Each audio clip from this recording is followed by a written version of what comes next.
Hello, I'm George Washington. Most people refer to me as the father of our country. Mike Shaner, on the other hand, refers to me as a wooden-toothed tyrant. He says my legacy is overblown, built on luck, and written as the history of a winner. He calls me a fraud. I'm here to defend those actions. Join us for a 6-minute debate, followed by a song called Government by Mike Shaner. And then Mr. Shaner will come alive and discuss what he also calls a myth, the Wild Wild West, and certain conspiracy theories. This is episode 1 of the Black Market Report, Conspiracy Theories. For whatever reason, George Washington is held almost beyond reproach in American history. They call him the father of our country, the great defender of liberty, the man who could not tell a lie. They use that one a lot, the man who cannot tell a lie, Honest Abe and whatnot. The man who defeated tyranny, helped create the republic, served honorably as the first president, and then voluntarily surrendered power. But I think a lot of that legacy is mythical. I'm sure Washington must have been a courageous fighter. Politically, I think he was a tyrant, a despotic tyrant, who deserves far more responsibility for what the American government became than history has assigned him. Washington, does your record really justify your reputation as a defender of liberty? That is absurd. My record is well known. I led the army that freed these states from the British Crown. When the Confederation proved incapable of governing them, I used my influence to help bring about the Constitutional Convention and the ratification of the Constitution. I served my country faithfully for 2 terms as its first president, and when I could have remained in power, I voluntarily surrendered it and returned home. If that is the record of a tyrant, then the word has lost its meaning. Yeah, about all that. You say you freed us from the crown. I find that odd. Didn't you spend your youth desperately trying to get a commission in the British Army? You wanted to serve the crown. I wonder how much of that shaped your later animosity. When you eventually rebelled against a monarchy, was it really because you believed people should govern themselves? Or did you simply come to believe that you and your ilk should govern them here instead of a king governing you from London? Because after the Revolution, when Americans actually had a weak central government under the Articles of Confederation, you helped destroy it. You used your enormous political capital to help replace it with a much stronger federal government. Because the Confederation was failing, liberty cannot survive without order. The states were divided, the national government was powerless, and events like Shays' Rebellion demonstrated what would happen if the government lacked the authority to govern. And then you got the authority. Your government imposed a federal whiskey tax. Farmers resisted it, and the great hero of a revolution against taxation responded by mobilizing thousands of armed men against them. When the king taxed Americans and they resisted, they were patriots. When Washington taxed Americans and they resisted, suddenly they were insurrectionists? The colonists had no representation in Parliament. The whiskey tax was enacted constitutionally by representatives of the American people. There is an enormous difference between tyranny and the enforcement of laws enacted by a republic. So the principle wasn't that government could use coercion against peaceful people. The problem was simply that the wrong government was doing it.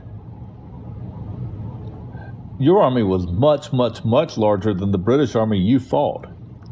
Which brings us to your presidency. You signed Hamilton's National Bank into law. You helped establish a stronger federal government. You really ushered it in. If there's one man responsible that the constitutional republic would not exist without, it's George Washington. You demonstrated that it could tax Americans and use military force to make them comply for a product. You destroyed state sovereignty. You taxed citizens. You marched soldiers in to wage war against American citizens. And then you left it all to John Adams, who managed to make the situation even worse with his own level of government power. And then you walked away. And you weren't in really great health when you walked away, were you? We're told leaving after 2 terms proves what an extraordinary man of character you were.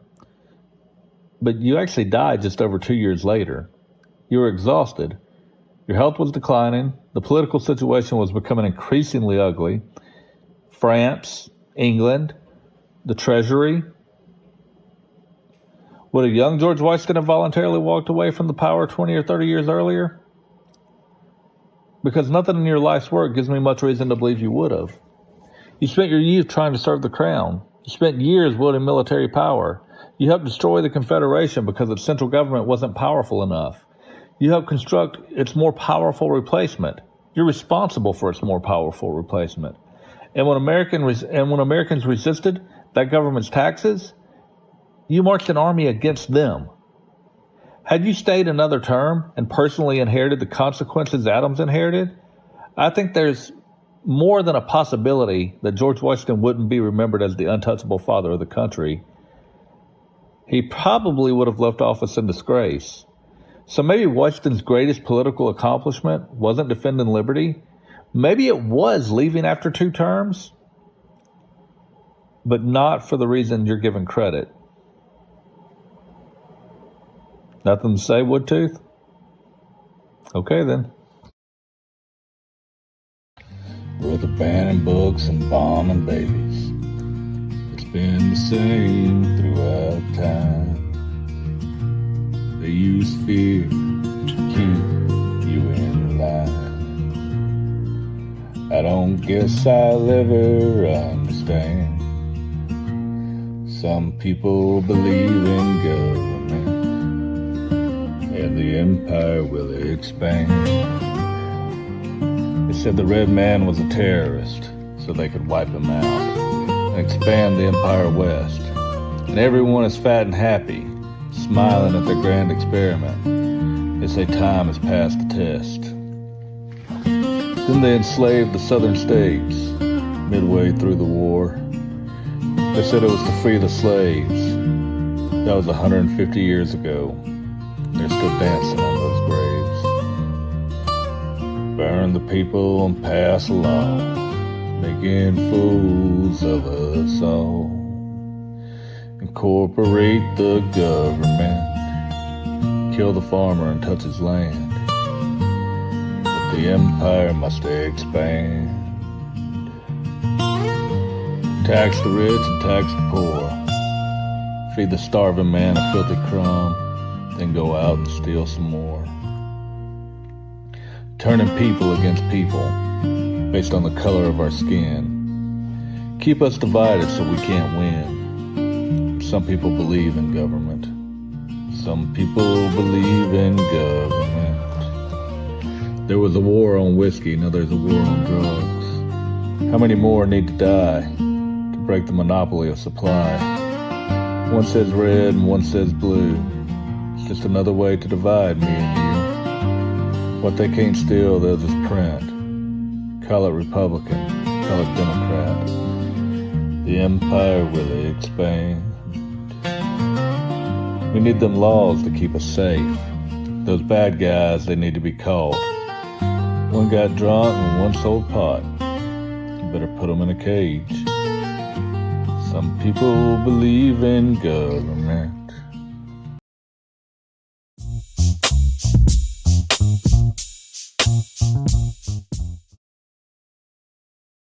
I grew up on those movies. I love them. And it saddens me when I realize that all those cowboy movies I love so much were propaganda for the state. We think of the Wild West as a symbol of anarchy, as lawlessness, gunfights in the street, mass murder. And nothing could be further from the truth. If you look back in history and the criminal records kept at the time, people weren't conducting mass shootouts. In fact, there were more duels involving Washington politicians and the city elite in Philadelphia than there were in the so-called Wild West. The West was a relatively tame culture. Was there violence? Sure. No society is perfect, and we should get away from trying to argue the perfect society. Yes, there were murders. Yes, there were bad guys. Yes, things happen. But violent crime rates in the so-called Wild West were far less than they were in the much civilized portion of society in the East. So what we can take from that, though, if we look back in history, so first we can see that it is possible to live in a voluntary society without the long arm of the state intervening. Things aren't going to go wild, people aren't going to die, there's nothing to be afraid of. Those movies presented now as historical fact, as this bad guy comes in and takes over a town and the hero comes in to save it. All that didn't happen. People walking into bars at the time wearing guns, it was a much safer place to be. People weren't walking in and causing a lot of trouble when everybody in there is armed. You sort of knew what to do. When someone in town did, if there was a violent criminal that came into town, so to speak, then they were taken care of. It wasn't, people didn't just let murderers and rapists come in and destroy and take over their town. Contrary to the plot of a lot of movies, it didn't happen. There's no evidence of it happening. The old Western heroes, the Wyatt Earps, the lawmen of the time that created the first gun control laws, that created taxation, that they were able to come in and institute a society of force. Crime from that point rose. They had the monopoly of the state. They had the force of the state with the monopoly of violence behind them. As that civilized society took root, people realized they didn't have to protect themselves anymore. People didn't have to look out for their neighbors. Community devolves. It's opposite of what we think. We're taught that we need structure. We do need structure. We're taught that we need the mafia, the state mafia, to come in and introduce a structure, and that law is the foundation of society. That state mafia that comes in is the crumbling of society. With it comes the welfare state, with it comes the warfare state, with it comes all of those things, and what leaves is personal responsibility and communal relations. I no longer have to take care of my brother. I am no longer my brother's keeper because the state is. In a voluntary society, it's in communities, you have farms, you have people that'll live out away from it, whatever, and they should be able to do whatever they want. Those that choose to live in a community, they take care of each other. It's been that way throughout history. The West didn't become, California's one of the largest economies in the world. It grew from that. It didn't grow from that out of a state. It grew from that out of a state of lawlessness. Yes, out of the absence of a state. But it wasn't a place that people were afraid to go to. It wasn't a place that people were afraid to go and stake claim and create wealth, and then just robber barons were going to come in and steal it. Nobody would have went. Nobody would have went. That's just not how it went. That's just not how it happened. So when people ask you, when has a libertarian society ever existed? Well, obviously the foundation of the United States, but much more so before the West was won, before the West was lost. That is a true voluntarist society. Voluntarism thrives. What we as human beings are challenged to do is, as that freedom level rises and as that comfort level rises, because it all starts from zero, it all starts from chaos. Like it all starts, that's just life. Life evolves that way, and then we get to a certain level, the struggle, and then we get to a certain level of comfort. And when we get to that level of comfort, we're inclined to turn over some of those responsibilities to someone else, be it in this case a state. We can't do that. When we do that, that's when everything deteriorates, and that's when they're able to write the narrative that we need them. The West was a beautiful, vibrant place that created freedom, that created prosperity, and then we allowed them to come in and take over. We gave up a little freedom for a lot of security. Then We gave up a little more freedom, a little more freedom. And that prosperous thing, California has everything in the world that, I mean, California has beautiful people, beautiful landscape, all the natural resources, everything you could imagine, and people are leaving it in droves 100, 200 years later. That's what it will evolve into if we have the challenge to a human being, to a society, is to take that freedom and keep that freedom and keep growing that prosperity without turning it over. Some people will say we need a state to protect natural rights. We don't need a state to states do not protect natural rights. They will always eat natural rights. That is the goal of the state. The goal of the state, any system, constitution, any state, the goal is power. It's just power. A state feeds on power. The food is liberty. Liberty, the state. Anything that exists needs to grow and needs to live, including the state, any government. There is no government. So people say we need that state, we just want a minarchist society. Well, the problem with the minarchist society is there's a government. They say, well, we're bound to get here anyway. We're bound to get to this tyranny anyway. Okay, maybe, perhaps. Evidence would suggest that's true. Right now, I have no argument against that. The only thing I would say back to that is, okay, well, I want to start from the furthest point. Let's not make it easy for them. Let's start as far away as possible. And maybe with the lessons of history that we now have that we didn't have before, because America was an experiment. We didn't know. We didn't know at the time. America was an experiment, and we started at what seemed like a rational place of liberty, that maybe we could chain it and keep it from breaking those chains. We couldn't. We see that now. Now the only next step is voluntarism, a stateless society, freedom. 200 years ago, if we were able to go to a voluntary society tomorrow, in 200 years, would we be back to a tyrannical state? Possibly. I don't know. How could we know? But we do have this time the history to look back on and say, hey, no, man, I'm not willing to give that up for you. I'm not willing to turn that over. There are going to always be people that want it.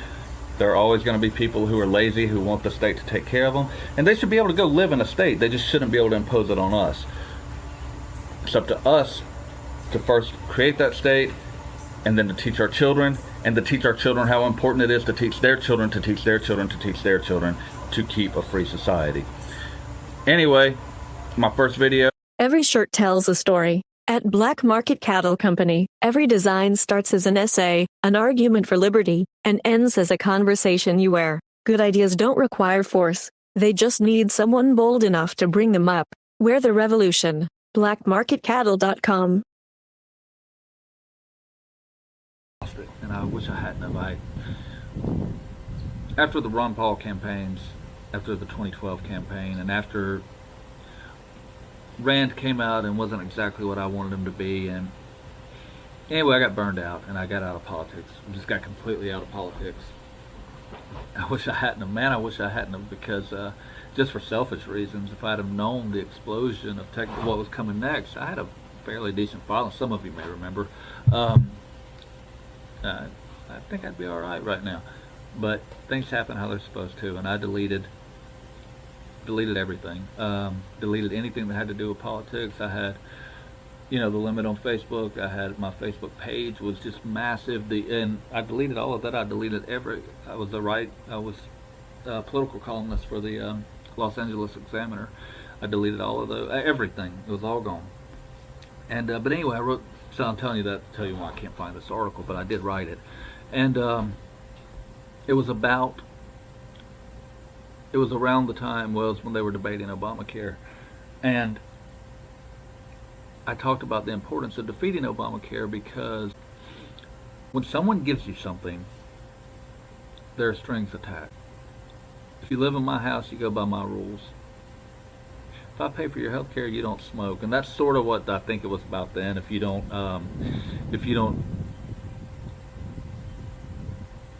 behave in the way that we tell you to behave while we're giving you insurance, we're going to deny you health care, because it was when they were talking about death panels and all that, and that's what the whole thing was about.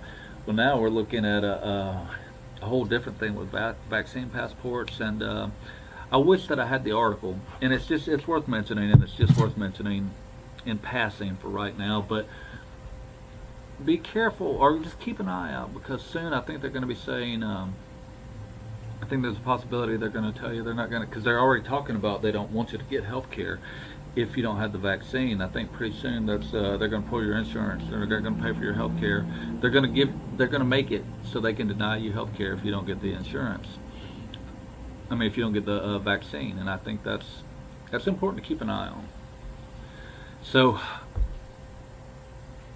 and that's why we shouldn't have let, that's, and a million other reasons why we shouldn't have let the, the government already, I'm about to also write this article on the history of healthcare like I did on the roads. Government's been in healthcare a long time, but that's why we shouldn't let government in healthcare. You can't, there's no such thing as a free ride. And we all know, I mean, the drug of government is power, and they'll use, just like a crackhead will do anything he can to get his next fix. So will the government. So anyway, we got to scale that back. We've got to. And what can we do? What can we do to start scaling the government back? A couple of things. A couple of massive things. I know this is gonna sound, well, I won't say that right now. So we take back government at the local level.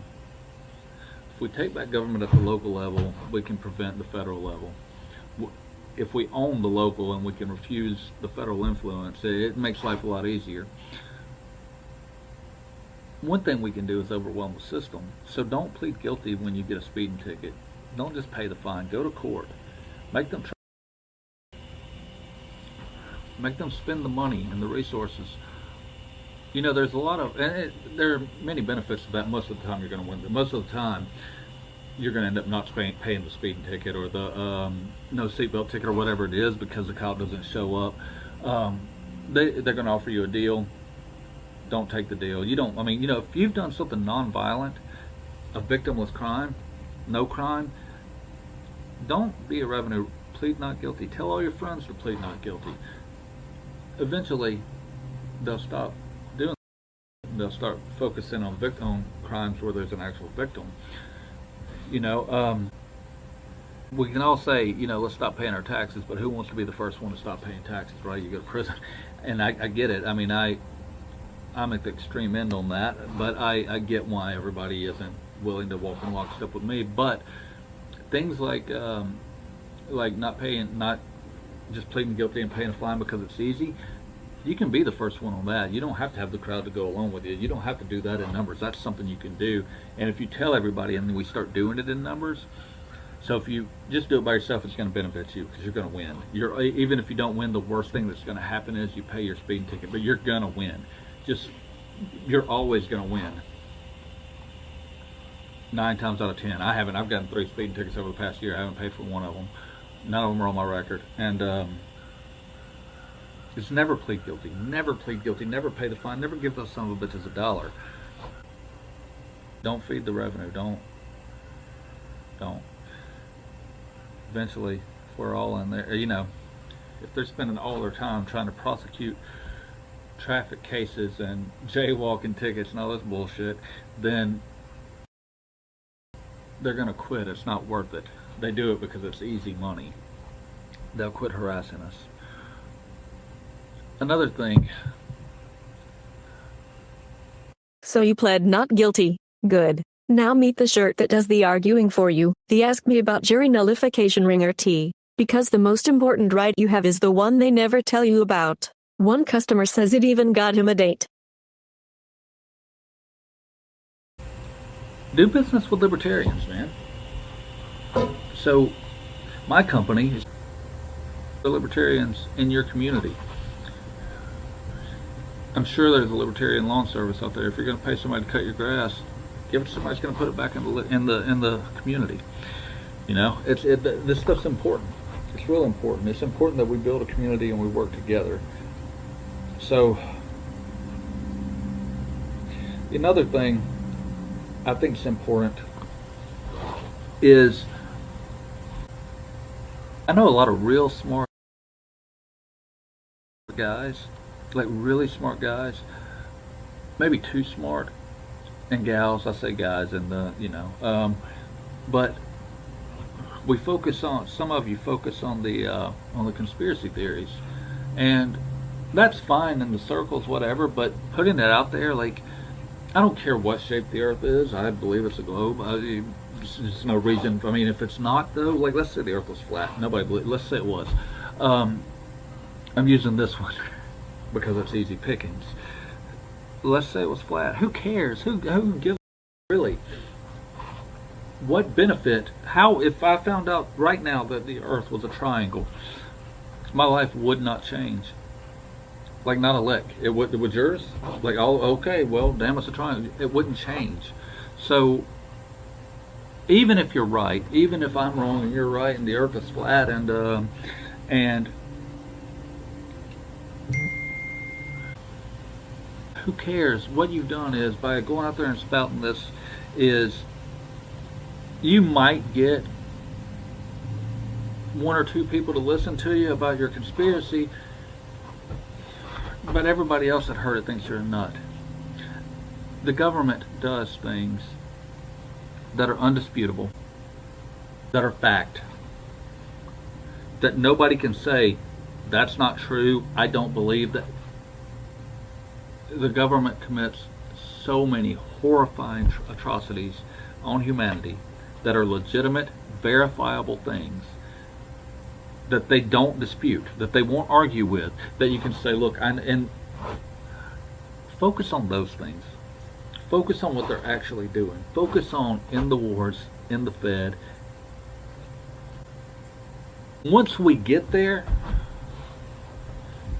if you want to talk, talk about whatever you want to, but if you're going to do it, and this goes back to the beginning, like on how it's important to represent the liberty movement. It's important to represent the liberty movement with integrity, but also in a way where you can be taken seriously, where they can't say they got the joke. If you have undeniable proof that George Bush blew up the World Trade Center, sure, share it. That'll change things. That would change the world. Undeniable proof. Indisputable.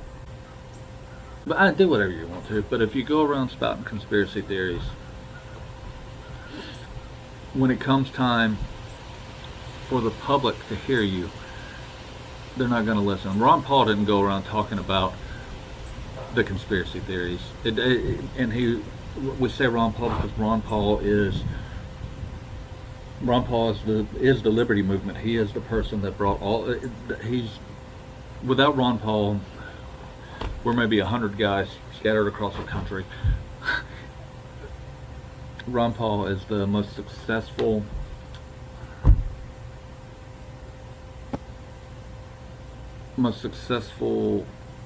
missionary of the liberty movement in our time. So I say we follow his example. We point out history, we point out what they've actually done, that not what we think they've done, not what we can't prove they've done, but what they've actually verifiably done, and what we can do to change it. If we can do that, and we can do it together, we can start making waves. Now's the time. There's never been a time like right now. And I'm going to end at this. This is what MKUltra, COINTELPRO, Operation Northwoods, Tuskegee. You don't need conspiracy theories, these are the ones they admitted to. Declassified, documented, and now available in 100% cotton. The Conspiracy Theories Collection. 6 shirts, 6 receipts.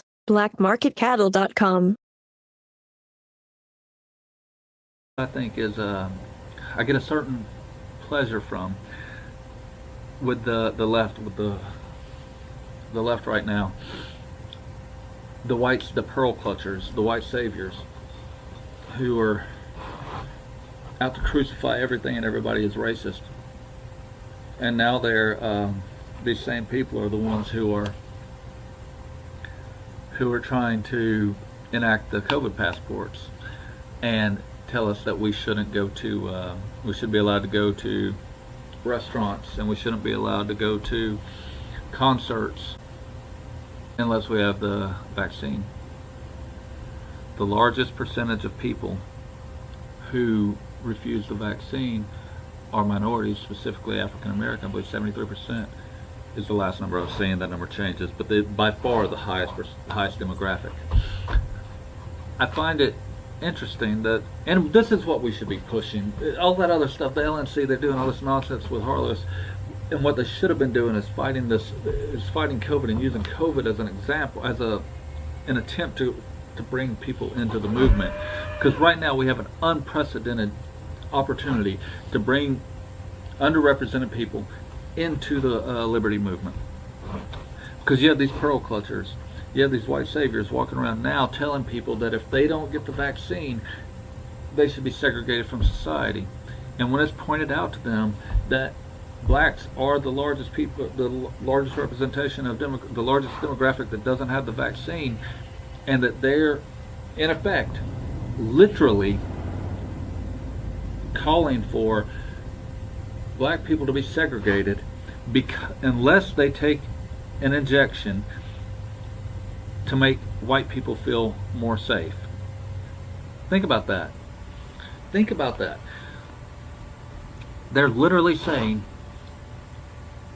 I know what happened with Tuskegee, and I know your history of segregation, and I get this and that, but for the good of society, we think if you guys don't take this drug, you shouldn't be allowed to participate. Talk to the leftists about that. Watch them squirm. Watch them try to balance segregation and the COVID vaccines. And got a big opportunity right now, guys. Anyway, took up a lot of your time, and I appreciate you sticking with me. Share, subscribe, do business with me. If you're a business owner, we should do business together. I can save you money. We can be free apart.